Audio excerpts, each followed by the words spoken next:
On va commencer par deux points culture rapportés par Jessie Orvin. Un premier qui porte sur la lecture publique et notamment l'approbation et l'autorisation de signature d'un contrat territoire lecture. Jessie, à toi.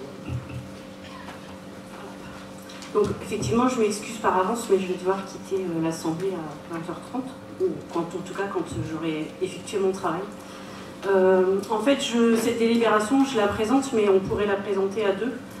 Annie Parent, qui est la conseillère missionnée sur lecture publique, a travaillé ce dossier autant, si ce n'est plus que moi. Donc voilà, je l'associe aussi à la délibération, et j'associe surtout les agents des 21 bibliothèques et points lecture qui ont travaillé depuis la fusion de 2017 pour arriver à ce résultat. Donc en fait, ce qu'on vote aujourd'hui, ça semble un contrat territoire lecture, mais en fait c'est bien plus que ça. C'est toute une organisation qu'on a mis en place avec les agents, les services RH, les services financiers de l'agglomération pour arriver à une structuration de réseau de lecture publique. Donc en fait, c'est plus qu'un... En fait, c'est fondateur. C'est un contrat territoire qui fonde un peu le fonctionnement de nos bibliothèques. Et à cet égard, je voudrais remercier aussi les élus municipaux, locaux, qui auparavant étaient gestionnaires de leur bibliothèque, qui étaient notamment dans l'est du territoire, qui était municipal, et qui ont vu leur bibliothèque passer, entre guillemets, à la main d'un EPCI qui était un mastodonte a priori.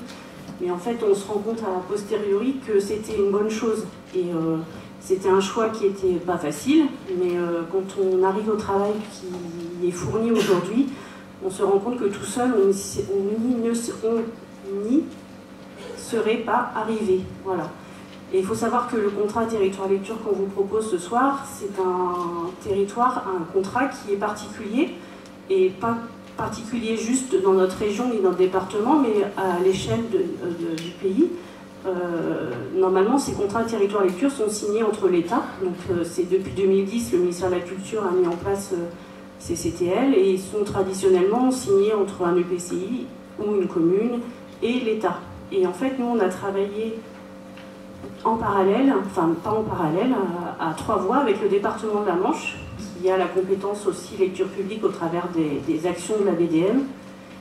Et donc c'est un contrat territoire lecture tripartite, auquel on aurait pu encore ajouter des partenaires, mais qui demandait un travail, en tout cas des délais beaucoup trop longs, qui était la CAF et la DDCS, puisque dans ce contrat territoire lecture, on a ajouté un item qui fait un relais avec le PESL. Parce que dans un PESL, vous avez des axes de travail, il y a une thématique culture, et on a souhaité, nous, élus et agents, que la thématique sociale soit intégrée à ce CTL. C'est-à-dire que quand on met des actions en place autour des bibliothèques, on se pose la question, qu'est-ce qu'on peut faire pour la parentalité, qu'est-ce qu'on peut faire pour la petite enfance, qu'est-ce qu'on peut faire pour les jeunes. Donc on a inscrit dans ce CTL un article qui précise ces modalités. Voilà. Donc ça, c'est quelque chose de, entre guillemets, exceptionnel, non pas au sens extraordinaire, mais en tout cas, c'est un CTL voilà, particulier. Et encore une fois, je remercie les agents des bibliothèques et les bénévoles, parce qu'il faut savoir que dans nos effectifs des bibliothèques, il y a les 2/3, ce sont des bénévoles qui font le job, voilà, qui rendent le service au public, et on a pris ce bénévolat en compte dans la structuration de la lecture publique, des réseaux, où on a, par jeu de redistribution des postes et non pas d'ajout de masse salariale, mais on a bien redistribué, redéployé des postes, on a supprimé des postes à des endroits. Donc c'est aussi une démarche qu'il a fallu mettre en place et l'expliquer, et puis les choses se passent plutôt bien. Et donc on a créé un poste qui va venir en renfort des bibliothèques bénévoles et qui sera là pour les accompagner, pour les aider, parfois les remplacer, les accompagner à se former, voilà, notamment. Donc ça, c'était ce que je voulais dire en préambule, parce que c'est sans doute aussi important que le contrat en lui-même, qui est quelque chose de très administratif, voilà, qui nous présente des axes de travail. Voilà, donc ce contrat territoire lecture a plusieurs objectifs. Je ne vais pas vous faire lecture de toute la note, parce que vous l'avez eu dans les documents. Par contre, ce qui est intéressant, et ce n'est pas toujours le plus intéressant, mais c'est la délibération en elle-même qui reprend. Si vous reprenez la délibération et que vous avez des considérants, vous avez quasiment l'intégralité du contenu du contrat territoire lecture. Donc je vais reprendre les considérants, à moins que vous ayez des questions avant qui peuvent porter sur le diagnostic qu'on a posé pour arriver à cette structuration. Donc on peut mettre considérant que les contrats territoire lecture qui ont été créés en 2010 pour le développement de la lecture publique visent à accompagner des projets pluriannuels dans les milieux ruraux, notamment par un conventionnement entre l'État, les collectivités territoriales et les établissements publics de coopération intercommunale.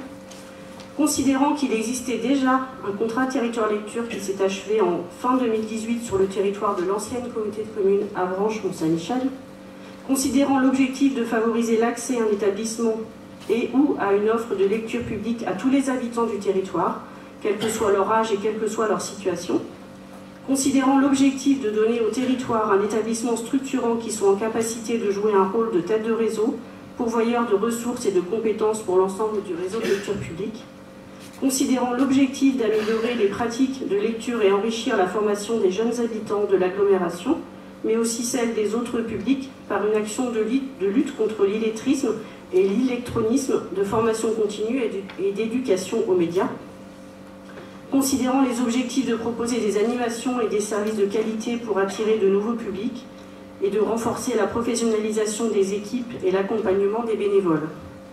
Considérant que ce partenariat entre l'État, le département de la Manche et la communauté d'agglomération autour de la lecture publique permettra de poursuivre la structuration du réseau de lecture publique de la communauté d'agglomération, ainsi que de développer et de diversifier l'offre de services à l'attention de tous les publics. Donc après avoir pris connaissance de la note et après avoir délibéré, on vous demande d'approuver ce contrat territoire lecture. Moi je siège dans une fédération qui regroupe les élus à la culture du pays, que ce soit à l'échelle communale, interco, métropole. Je vous assure que quand je parle de notre expérience sur le territoire, l'agglomération n'a pas à rougir de la prise de compétences culture et notamment lecture publique. On a pris un risque et aujourd'hui, moi je suis assez, et ça n'a rien à voir avec cette délibération, mais moi je suis assez, et je crois qu'Annie, enfin j'en suis sûre, partage mon point de vue, cette agglomération est vraiment une plus-value pour les établissements de lecture publique. Voilà. Sans cette agglomération, on ne serait pas arrivé aujourd'hui à ce résultat. On faisait des choses très bien dans nos communes, dans nos intercos, mais voilà. Donc la première action qui va se voir et que vous verrez, enfin voilà, on va développer un logiciel commun à toutes les bibliothèques, ce qui va permettre aux usagers d'avoir une seule et même carte, un seul et même abonnement pour toute l'agglomération. Et les habitants pourront de chez eux réserver des livres, consulter. Voilà. Donc ça c'est le premier axe de déploiement de ce CTL. Voilà. Si vous avez des questions, je vais répondre. Ali, tu veux ajouter quelque chose?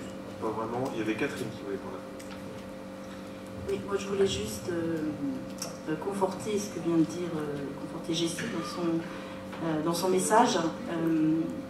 La communauté de communes Avranches-Mont-Saint-Michel à l'époque était déjà repérée pour la qualité justement du réseau des bibliothèques médiathèques, la coordination qui était faite. Voilà, le contrat de territoire lecture, et je ne sais pas si Marie-France est là, voilà, c'est elle qui avait aussi apporté sa pierre à cet édifice. Et il était remarqué à l'échelle départementale, mais aussi à l'échelle de la DRAC, de l'État. Et donc là, tout le travail qui vient d'être fait sur le grand périmètre de notre agglomération vient vraiment renforcer ça, vient lui donner une nouvelle dimension. Voilà, je crois que c'est très porteur, effectivement, comme tu l'as dit, Jessie. Je pense qu'on est effectivement repéré, même à l'échelle nationale, pour ce projet et tout ce que ça va apporter sur notre ruralité. Donc je crois qu'on peut se féliciter du travail qui a été fait, de ce qui avait déjà été fait avant et des perspectives d'avenir. Voilà, donc bravo mesdames et bravo aux services qui ont porté ce nouveau contrat. Je crois que c'est vraiment des belles perspectives pour l'agglomération. Merci Catherine. Est-ce que certains d'entre vous souhaitent prendre la parole? Alors Jean-Luc Bernier. Oui, juste aussi pour, c'est pas une question, mais pour souscrire à ce qui vient d'être dit. Et effectivement, on peut saluer le travail qui est fait dans les médiathèques.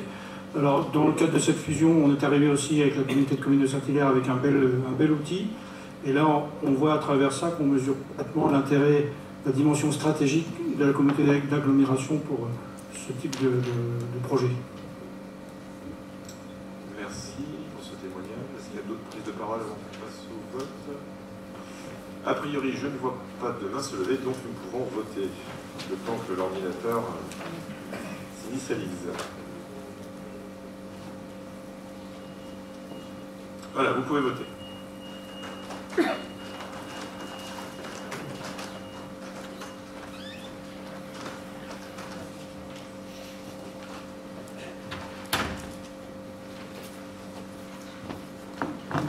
Donc 127 votes ont été reçus, 125 favorables, nous avons un vote contre et une abstention, donc une large majorité pour entrer dans cette contrat territoire lecture. Deuxième